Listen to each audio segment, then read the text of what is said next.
Congregación Betel Shaddai. Estaremos abordando la parashá Terumá, basada en Shemot, Éxodo 25:1 al 27:19. En los profetas tenemos Primera de Samuel 15:2 al 15:34 y en los escritos mesiánicos Mateo 6:14 al 29. Esta conversación que inicia el Eterno con Moshe, relacionado a todos los detalles respecto a la construcción del santuario, abarca tanto esta parashá como la siguiente parashá. Es algo muy detallado que el Eterno da a Moshe para la construcción del Mikdash, el santuario terrenal, y también habla acerca de las vestiduras sacerdotales, iniciando con la ofrenda que debían dar los hijos de Israel para construir el santuario. Yo les estaré abordando básicamente la relación que tiene esta parashá con la terumá para el Mikdash de Mashiach. Veamos. Inicia esta parashá en Shemot 25:1 cuando dice: el Eterno habló a Moshe diciendo: dile a los hijos de Israel que tomen para mí una porción separada para mí de todo hombre cuyo corazón lo motive. Tomarán mi porción separada. Es muy interesante que el Eterno dice que es cuyo corazón lo motive. Etimológicamente, esta palabra terumá se refiere a separar algo, alzar algo que está entre otras cosas y separarlo para ofrecerlo. Es una ofrenda mecida y no es algo obligatorio. En este caso específicamente se refiere a la ofrenda para la construcción del tabernáculo y es algo voluntario. Ese tabernáculo, que tenía una serie de especificaciones muy detalladas, se iba a construir con la ofrenda del pueblo de Israel, pero de manera voluntaria, no era algo obligatorio. Y lo más importante que tiene esta cita es que dice que todo hombre cuyo corazón lo motive, es decir, que no era algo obligatorio, sino que tenía que salir del corazón de aquel que ofrendaba para la construcción del Mishkan. En Shemot 25, 8 y 9 encontramos que el Eterno dice: y harán un santuario para mí y habitaré en medio de ellos, conforme a todo lo que yo te muestre, el diseño del tabernáculo y el diseño de todos sus utensilios, así lo haréis. Es muy interesante que el Eterno dice: conforme al diseño que yo te mostraré. Y algo muy importante son las palabras que se emplean en estos dos versos. Está la palabra Mikdash, que es lo que se traduce como santuario, que es el lugar consagrado, es decir, el lugar sagrado que se iba a construir. Y luego el Eterno dice: habitaré en medio de ellos, es decir, que esa era la misión principal, la función principal de ese Mikdash. Y esa palabra que traducen como habitaré es shakan, que quiere decir residir o quedarse permanentemente, habitación, habitar, morar. Y luego, en la misma cita que dice: conforme a lo que yo te muestre, el diseño del tabernáculo, esa palabra tabernáculo viene de la palabra mishkan, que quiere decir residencia. También templo, cabaña, casa, habitación, morada. Se usan indistintamente los términos Mikdash y Mishkan. Sin embargo, hay una pequeña diferencia en cuanto a que Mikdash se usa como lugar consagrado, sagrado, santuario, y Mishkan más como residencia. Sin embargo, a los términos de lo que es esta parashá se usan indistintamente ambos términos. Y hay muchas interpretaciones en cuanto a lo que sería la prefiguración del tabernáculo, el Mikdash y el ser humano. En el Humash encontramos una interpretación relacionando el Mikdash con la anatomía del cuerpo humano. Y encontramos un paralelismo, por ejemplo, en el caso del lugar santísimo, donde está el arca del pacto, está relacionado con la cabeza, donde que es el asiento de la mente, y allí está el raciocinio del ser humano, y es precisamente donde encontramos en el lugar santísimo el arca del pacto.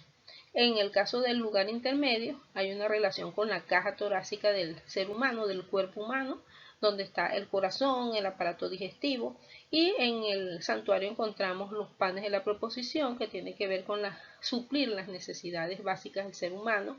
Tenemos la menorá, el altar del incienso, donde allí tenemos un área intermedia donde el ser humano tiene una necesidad y un ofrecimiento de todas sus satisfacciones humanas. Y los brazos y las piernas pues tienen que ver con, que son las extremidades, tiene que ver con la manera como el ser humano se desplaza y suple, le sirven de utensilios para suplir sus necesidades humanas. Esto es una ilustración entre las muchas que hay de lo que es el Mikdash y el cuerpo humano.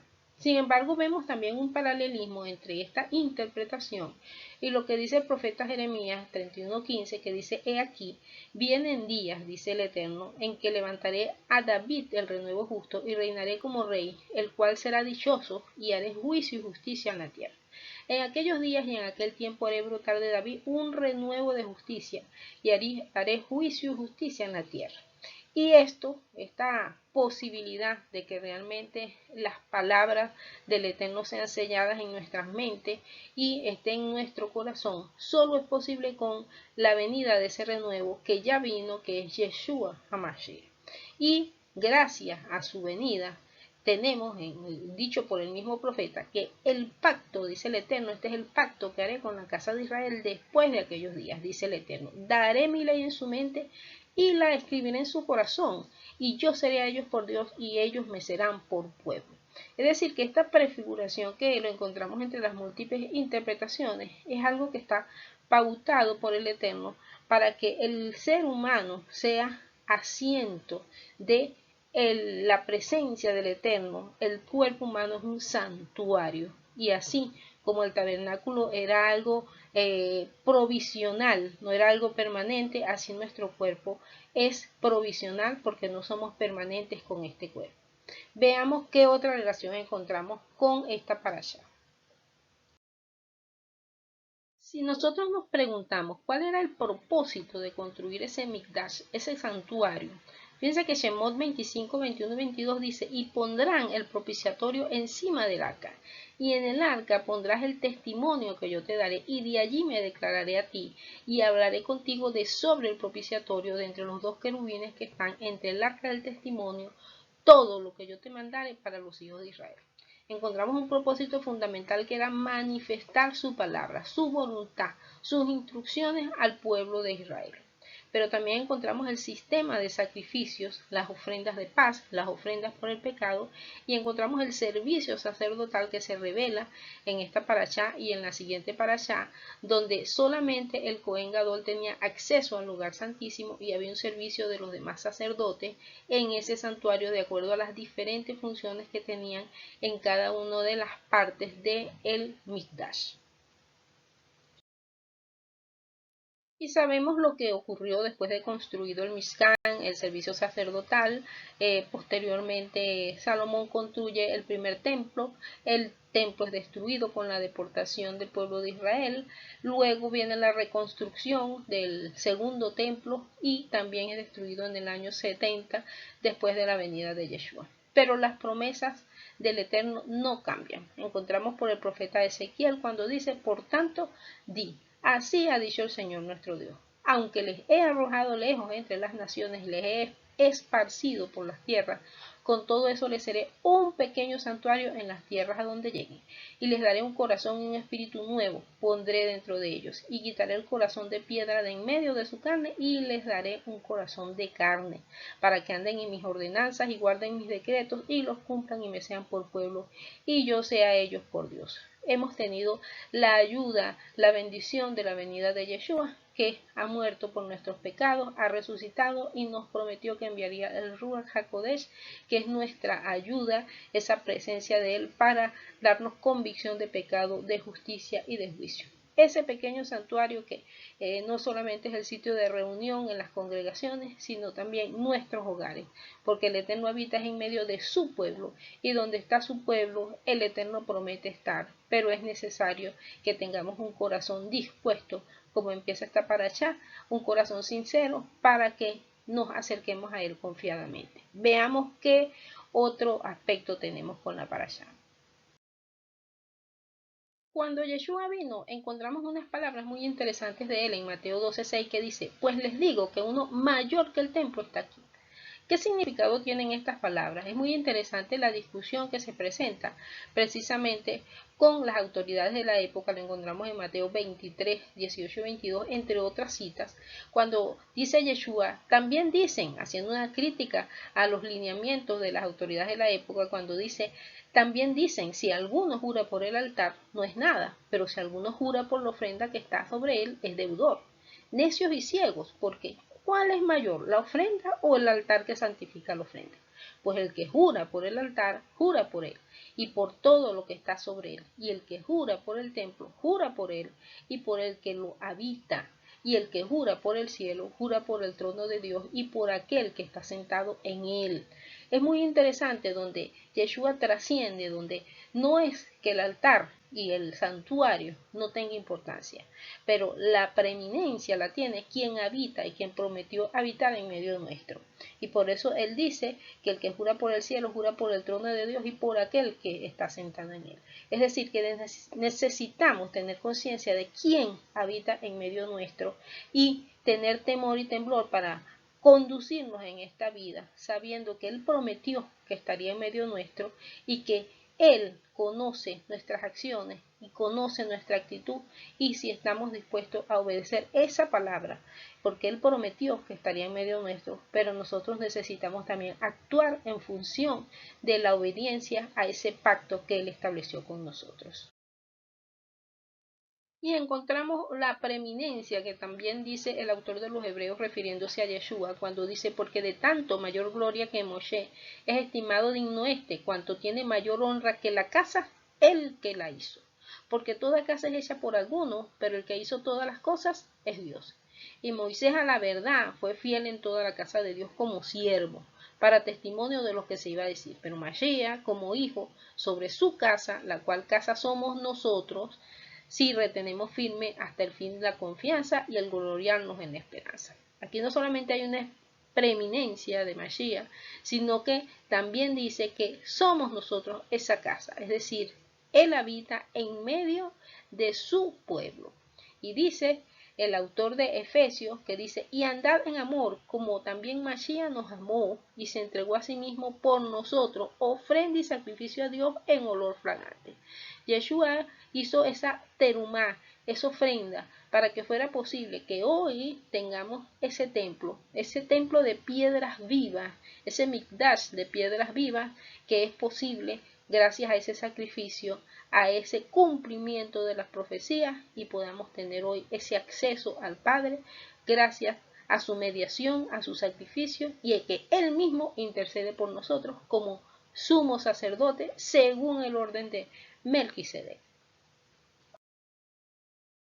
Y ese santuario en sí mismo tenía un propósito, como lo hemos visto, además de que el Eterno habitara en medio de su pueblo, pero no habitar en el santuario, como él mismo lo dijo, sino en medio de ellos. Y dice el autor de los Hebreos, porque la ley, refiriéndose a la Torá, teniendo la sombra de los bienes venideros, no la imagen misma de las cosas, nunca puede, por los mismos sacrificios que se ofrecen continuamente cada año, hacer perfectos a los que se acercan.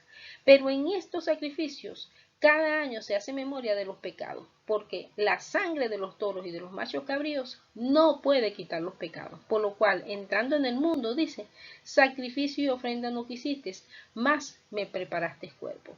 Refiriéndose a Yeshua, que vino, se hizo carne y cumplió con lo que estaba escrito referente a él, para dejarnos la bendición, como lo cita en el mismo libro de Hebreos, porque con una sola ofrenda hizo perfectos para siempre a los santificados y nos atestigua lo mismo el Espíritu Santo. Porque después de haber dicho, este es el pacto que haré con ellos, después de aquellos días, dice el Señor, pondré mis leyes en sus corazones y en sus mentes las escribiré.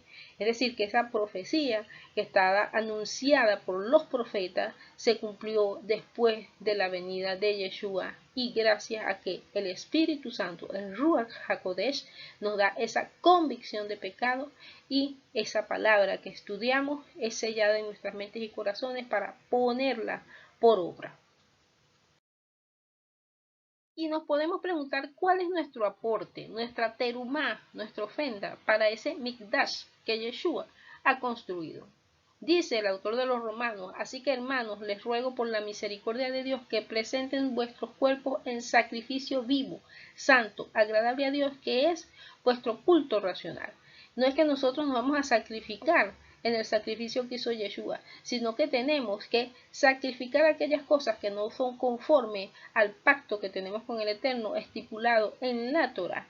y nosotros debemos presentarnos delante de Él, desechando todas aquellas cosas que estorban nuestra comunión y que estorban nuestra participación en ese templo, en ese Mikdash de Yeshua, donde nosotros somos precisamente como lo cita en Primera de Pedro 2, 4, 6, que nos dice acercándose a Él piedra viva, porque Yeshua es la piedra angular que permitió la construcción de lo que tenemos hoy día, ese templo de piedras vivas.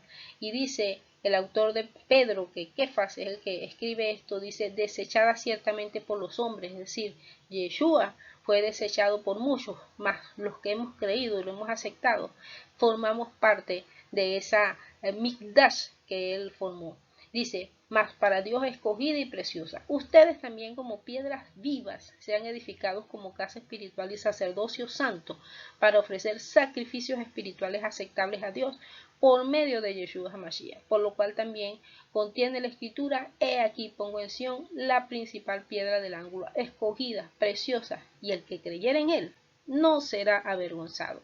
Así que los que hemos creído formamos parte de esas piedras vivas que forman ese santuario que tenemos hoy día, y no podemos decir no tenemos templo porque Yeshua nos dejó la bendición de ser la cabeza y nosotros el cuerpo. Él es el que dirige a su pueblo y nosotros somos parte de esa congregación, Cajal, que es la congregación, el pacto entre el Eterno y la congregación para que Él habite en medio nuestro, y somos nosotros los que formamos, construimos ese templo, ese Mikdash.